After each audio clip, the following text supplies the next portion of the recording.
Halo, komen-komen pemilu lagi, edisinya agak khusus sama Mas Fadli lagi, agak soleh nih Mas Fadli nih. Ya, Isi khotbah tadi kayaknya. Isi khotbah di Brawijaya tadi. Masya Allah. Betul Haikal ya? Tadi Ya, sholat Jumat ya? insya Allah ya, Insya Allah. Sholat Jumat kan wajib buat laki-laki. Kita komen-komen pemilu apa nih Mas Fadli? Gimana Bu? Bismillah. Bismillah. Komen-komen pemilunya khusus, ditulis sama produsernya nih Newsroom, katanya edisi khusus A to Z ya. A sampai Z kasus etika penyelenggara pemilu. Oke, kita komenin. Ada Mas Haikal juga belum dikenalin, ada Mas Haikal juga. Walaupun saya fotonya nggak ada di situ ya, Bu Iya ya. ya, nanti gimana ya? Kalau Haikal ada fotonya masukin lah. Nanti Di ujung atas tuh. komplain nanti Mas Haikal. Apa yang mau kita komenin? Emang banyak kasus etik penyelenggara pemilu Mas Haikal? Kayaknya saya nggak pernah dengar yang gitu. Gimana ya, Bu ya? Gak pernah dengar pelanggaran etik penyelenggara pemilu? Banyak Mas Fadli ya? Coba lihat. Coba tengok Coba lihat dulu. Ini wanita emas, ketua KPU disanksi peringatan keras terakhir oleh DKPU. Berarti bulan Agustus kayaknya sih. Bulan itu kalau dari tanggalnya sih Bu, April 2023. April 2023. Udah tahun lalu nih Bu. Udah tahun lalu. Ini yang pertama ya.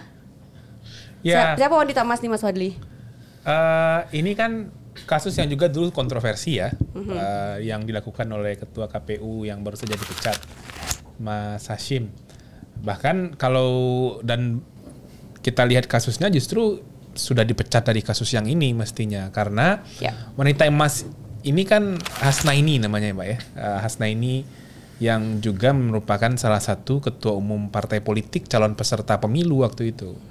Jadi kalau kita baca dari putusan DKPP yang menjatuhkan sanksi keras terakhir ke Mas Hashim dalam perkara ini, relasi antara Hashim Asyari dan Hasnaini itu terjadi dalam rentang waktu yang bersamaan dengan pendaftaran dan verifikasi partai politik calon peserta pemilu 2024. Nah, ketika itu ada relasi personal yang dibangun, ada kedekatan personal yang dibangun, dan itu terkonfirmasi di putusan DKPP.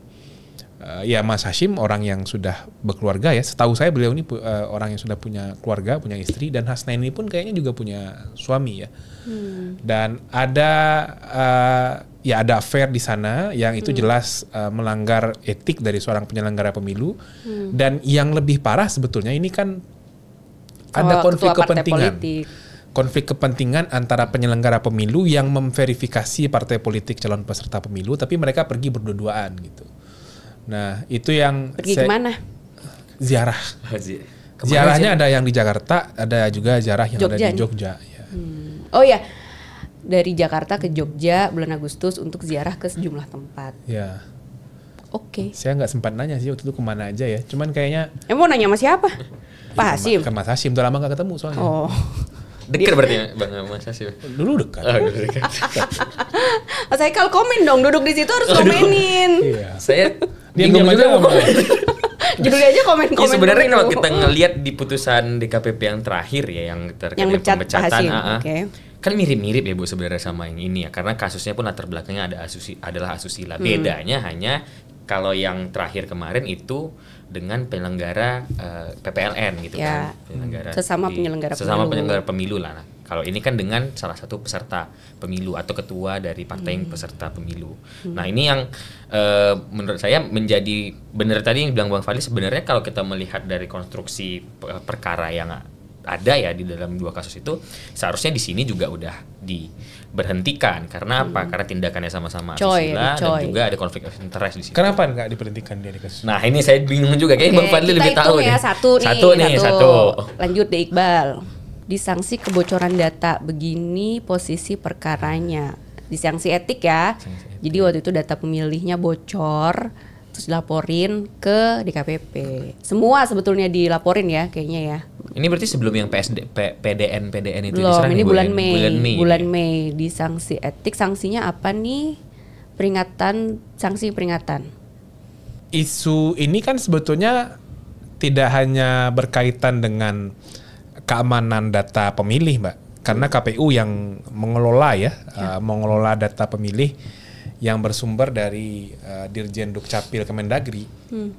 Tapi ternyata selain isunya adalah soal isu perlindungan informasi data pemilih, juga ada ternyata soal profesionalitas penyelenggara pemilu kan dalam bagaimana memastikan informasi pribadi pemilih, data pemilih itu terlindungi ketika itu dimanfaatkan untuk kepentingan penyelenggaraan pemilu 2024. Nah, kenapa ini penting dibicarakan? Menurut saya data pemilih itu kan nggak hanya dipegang oleh KPU ya. Data pemilih mulai dari DPS, seingat saya, mulai dari daftar pemilih sementara, itu kan juga diserahkan kepada peserta pemilu. Partai politik, tim pasangan calon presiden, mereka juga pegang. Nah, itu saya tidak tahu bagaimana protokol keamanan data ya, yang awalnya data dari Kemendagri, kemudian diserahkan dalam bentuk DP4, daftar penduduk potensial pemilih pemilu, ke KPU. Lalu oleh KPU disinkronisasi data DP4 itu dengan DPT pemilu terakhir. Itu yang kemudian jadi DPS kan Mbak ya? Atau itu yang kemudian dimutakhirkan kan? Dicoklit, itu yang dicoklit, lalu kemudian jadi DPS. Dan diminta lagi masukan dan tanggapan kepada publik, kepada pemilih. Nah, itu kan proses perpindahan data, proses manajemen data, kemudian pengelolaan data dan penyerahan data kepada pihak lain. Itu bagaimana mekanismenya sebetulnya di KPU? Kita kayaknya nggak pernah mendapatkan penjelasan itu. Jadi kalau kemudian ada sanksi data pemilih jadi bocor, kemudian ada problem-problem lain terkait dengan data pemilih ini, isunya menurut saya sih nggak hanya soal isu perlindungan data pribadi ya, tapi juga soal profesionalitas dalam mengelola data dan informasi itu dalam kerangka kerja-kerja penyelenggaraan pemilu. Nah, ini kan yang disanksi itu sanksi etik ya, terkait ya individunya kan, tadi profesionalitas, etikanya. Cuman maksudnya terus setelah sanksi etik nih mau ngapain dengan perlindungan data ini gitu loh. Karena kan dia bukan, DKPP juga ngasih rekomendasi kan, KPU itu harusnya bikin apa sih soal data ini, apalagi sekarang mau pilkada ya. Kemarin juga PDN kan bocor ya. Mas Haikal komen dong. Aduh, ya. Kalau saya ngelihatnya sih terkait dengan aduh katanya. Aduh kebocoran data gitu maksudnya Mas Fadli. Jadi kayak ini sebenarnya akan menjadi masalah berulang kalau seandainya tidak diselesaikan dari sistemnya juga gitu ya.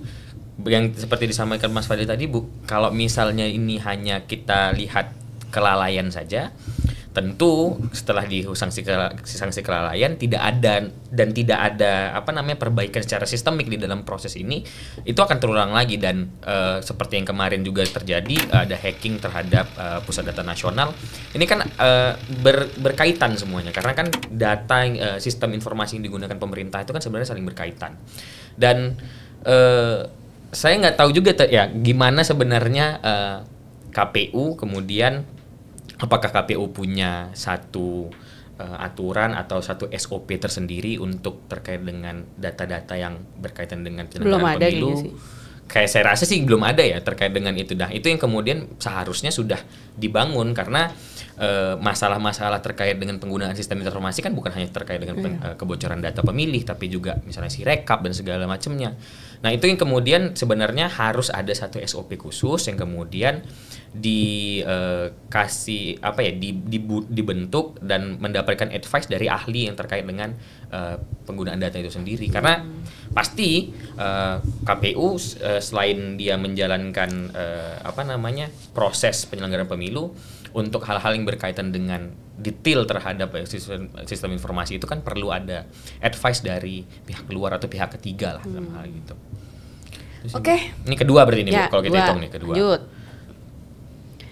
Lagi itu dari antara DKPP beri peringatan Hasyim Asyari bab rekrutmen KPU Nias. Oh, jadi dia nggak sesuai nih, gagal dilantik nih. Nah, ini problemnya kayaknya terjadinya nggak cuma di sini ya. Terjadinya nggak hanya di Nias Utara. Iya, ada di daerah lain. Seingat saya juga di Jawa Barat juga terjadi kan. Kemudian ada juga di Sulawesi kayaknya juga ada ya. Jadi sudah selesai proses seleksi. Udah ada rankingnya ya. Sudah ada fit and proper test juga dari KPU.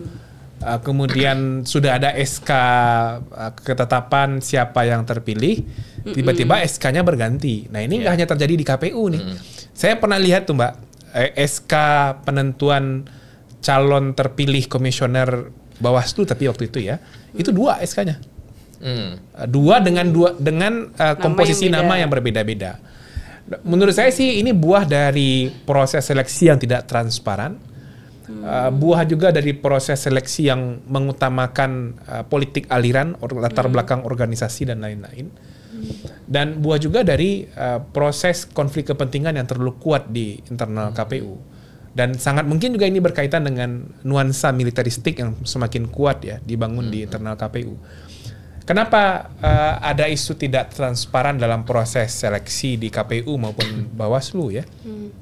Dulu di periode 2014 sampai 2019 atau sebelum periode ini, seleksi di KPU kabupaten kota dan provinsi itu transparan sekali, Mbak. Jadi begitu proses CAT-nya selesai, nilai dari peserta seleksi itu ketahuan. Jadi siapa yang memenuhi standar, memenuhi kualifikasi, berapa nilainya itu bisa dilihat. Nah, kalau sekarang kan tidak. Tapi proses dan apa yang terjadi di daerah itu turunan juga dari seleksi KPU RI periodenya Mas Hashim dan kawan-kawan 2022-2027 ini. Jadi memang butuh semacam perubahan yang signifikan ya terkait dengan proses seleksi ini. Kan semuanya terjadi seolah-olah dilakukan dengan partisipatif, dengan akuntabel, dengan transparan. Tapi ternyata itu hanya pemenuhan prosedur saja, substansinya nggak tercapai gitu. Ini buktinya pergantian nama seperti ini kan. Di sini disebut gagal ya. Majelis menyebut Hashim melakukan pergantian itu karena menerima informasi bahwa Linda masih tercantum sebagai anggota partai politik. Ya kan lucu, masa di ujung baru tahu anggota partai, kan dia punya sipol. Udah lah, lanjut. 3 ada Bu. Nah, ketua kembali dilaporkan DKPP kali ini soal keterwakilan perempuan Juni. Oh, tapi ini belum ada putusannya nih. Ini waktu itu. Karena Mas Haikal kan kuasa hukumnya kan? Iya, pada saat itu belum ada putusan pada bulan Juni ini, Bu. Iya, belum ada. Enggak, maksudnya yang ini belum disidang kan? Yang ini? Oh, yang ini sudah. Oh, yang ini belum ya? Yang ini belum. Disidang yang ini. Ya. Jadi ini teman-teman Koalisi Masyarakat Sipil Peduli Keterwakilan Perempuan ya. Yang sudah disidang yang sebelumnya yang sudah ada putusannya. Ini mengadukan lagi ya ke DKPP karena kayaknya triggernya itu putusan MK yang Gorontalo itu tuh. Jadi teman-teman Koalisi Masyarakat Sipil Keterwakilan Perempuan mengadukan lagi ke DKPP bulan Juni ya, Mas Haikal, tapi belum ada sidang kan ini? Sidang. Cuman udah dipecat duluan. Oh ya kan, Salah tapi satunya. yang dilaporin bukan cuma Pak Hashim, dilaporin kan, semuanya. Siapa aja yang dilaporin kan? Semuanya. Dilaporin ke-7-7-nya. Ke-7-7-nya. Karena kan sebelumnya kita sudah pernah laporkan juga itu di tahun lalu ya. Pada saat sebelum proses penetapan DCT, dan memang pada saat itu teman-teman Koalisi Masyarakat Sipil merasa kurang puas ya dengan putusannya karena hanya menjatuhkan sanksi peringatan keras saja. Peringatan keras karena melakukan perubahan terhadap PKPU terkait dengan penghitungan 30% keterwakilan perempuan. Nah, maunya sanksinya apa? Pemecatan dong, pemberhentian tetap pasti, Pak. Kok ragu-ragu gitu? Enggak, tidak ragu kita. Hukum loh Mas Haikal, gimana? Kita maunya itu pemberhentian tetap. Pemberhentian tetap terhadap komisioner yang terlibat dalam proses itu, dan itu semuanya. Ya ini kita tunggu kapan sidangnya ya, ini ya. DKPP buruan dong, apa sih yang ditunggu ya? Katanya DKPP masih panjang antriannya. Oh, ngantri kita? Banyak sekali Bu, berarti Bu kasus yang dilakukan. Komisionernya kan juga banyak. Lanjut. Udah berapa nih Bu? Darah mulai naik. Ketua KPU diputus langgar etik karena loloskan pencalonan Gibran. Ini bulan Februari. Ini karena PKPU-nya belum keluar ya waktu itu ya? Iya. Resiko orang ganteng juga nih kayak ini. Ini oke-nya karena apa nih Bu? Karena ya kan selera orang beda-beda kan, ganteng kan. Beda-beda. Sanksinya apa sih ini dulu? Peringatan keras terakhir. Peringatan keras terakhir juga ini. Ini kasus yang karena KPU kalau nggak salah saya melakukan menerima proses pencalonan itu walaupun pada saat itu belum ada PKPU yang mengubah buah dari putusan MK nomor 90 ini Bu kalau nggak salah. Kalau nggak, KPU ini kayak suka banget Bang pakai gunakan itu ya surat edaran gitu ya. Alasannya PKPU-nya belum keluar karena nunggu ini ke DPR sama pemerintah. Malas aja. Tulis surat lah. Surat edaran. Bisa tulis surat. Lanjut lah. Ini udah keberapa? 5 berarti. Nah ini dia Ketua KPU RI Hashim Asyari disanksi peringatan keras buntut tak loloskan Irman Gusman. Nah ini kan yang laporin Irman Gusman juga, bukan? Kayaknya iya deh Bang. Iya kalau nggak salah saya iya. Iya tuh diadukan mantan ketua DPD Irman Gusman. Sedang kampanye dia sekarang tuh Irman Gusman tuh.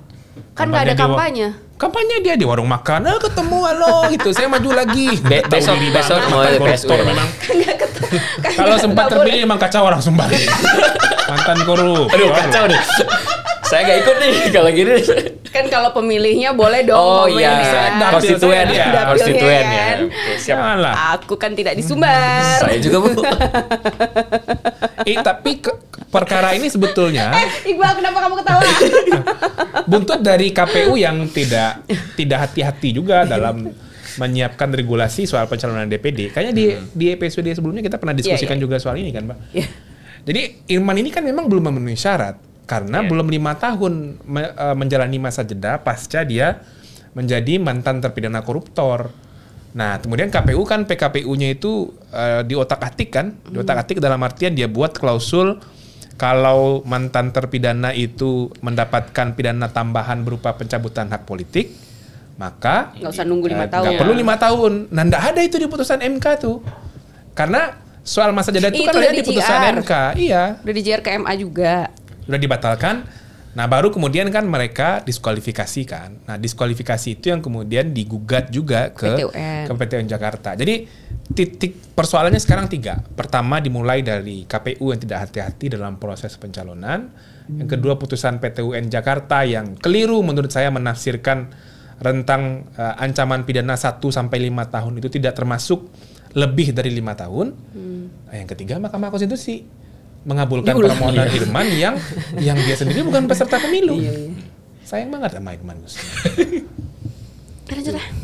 Ya dia besok nih PSU-nya nih. Iya, Sabtu ya. Itu mudah-mudahan lah ya. Tadi belum dihitung Bu, 6. Saya ngitung soalnya. Oh, hitung ya Mas Haikal ya. Oh, ini terakhir breaking news dari CNN. DKPP resmi pecat Ketua KPU Hasyim Asyari karena tindak asusila. Nah, ini jadi nih. kayak udah rentetan kayak sanksi apa lagi nih gitu kali. Iya, Bu. Saya simpan untuk terakhir kali ini, terakhir kan kita kan? Iya. Terakhir ya? Kalau nggak saya nggak ya terakhir ini kayaknya. Di forum persidangan Mahkamah Konstitusi pas PHPU Pilpres, kalau Mbak Dinis dan Mas Haikal ingat. Pak Arief ya? Bukan. Kuasa hukumnya KPU itu sempat mengatakan bahwa sanksi etik untuk penyelenggara pemilu periode ini itu jauh lebih sedikit secara kuantitas ya dibandingkan KPU periode sebelumnya. Tetapi dia nggak menyampaikan kualitas pelanggaran etiknya jauh lebih buruk periode yang ada saat ini. Itu buktinya ketua KPU-nya dipecat. Nah, kalau periodenya Mas Arief ya 2017-2022 itu kan mayoritas isunya kan soal isu teknis implementasi tahapan, Pak, yang kemudian ditarik kepada masalah etik. Lebih banyak isunya itu isu profesionalitas tuh. Tapi ini isunya isu membangkang pada putusan pengadilan, isu asusila berkali-kali, isu manipulasi verifikasi partai, kejahatan semua itu isinya. Nah, jadi memang secara kuantitas mungkin tidak banyak, tapi bobot daya rusaknya kepada penyelenggaraan pemilu menurut saya ini luar biasa. Gitu. Nah ini beritanya kayaknya udah selesai ya. Nah gini, KPU itu kan kolektif kolegial. Jadi sebetulnya nggak cuma Pak Hasyim loh KPU ini, ada 6 orang yang lainnya. Ada nggak foto yang mereka kompres bareng? Cari dong, Mbak. Mau dicari loh. Jadi sebenarnya kan bukan Pak Hasyim sendiri loh di KPU, ada 6 orang yang lainnya. Yang juga sebetulnya bersama-sama kayak bikin PKPU kan ya nggak Pak Hasyim sendiri dong. Ada divisi hukum, ada teman-temannya. Tadi bisa bicara soal DPT, ada kepala divisinya. Soal teknis ada kepala divisinya. Nanti ditunjuk-tunjukin aja ya foto-fotonya tuh. Yang edit nanti ada Romi apa ya? Yang edit ya. Tapi apa ya? Yang lain kayaknya nggak bertanggung jawab gitu. Kayak santai aja hidupnya gitu.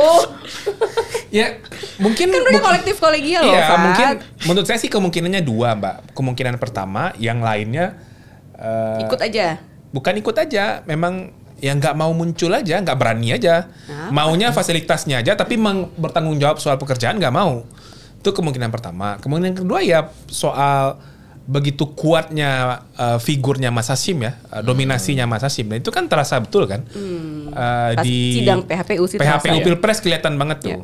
Jangankan kuasa hukum, komisioner yang lain aja nggak ada yang ngomong kayaknya sepanjang PHPU Pilpres sempat diguyon oleh Hakim Konstitusi kan, Pak Hasyim kasih dong kesempatan ke lawyernya bicara. Percuma dia dibayar mahal-mahal, tapi nggak bicara. Terus dijawab Mas Hasyim, ya mereka emang lawyer kami tugaskan untuk membuat jawaban-jawaban saja, itu menyiapkan materi apa yang kami bicarakan.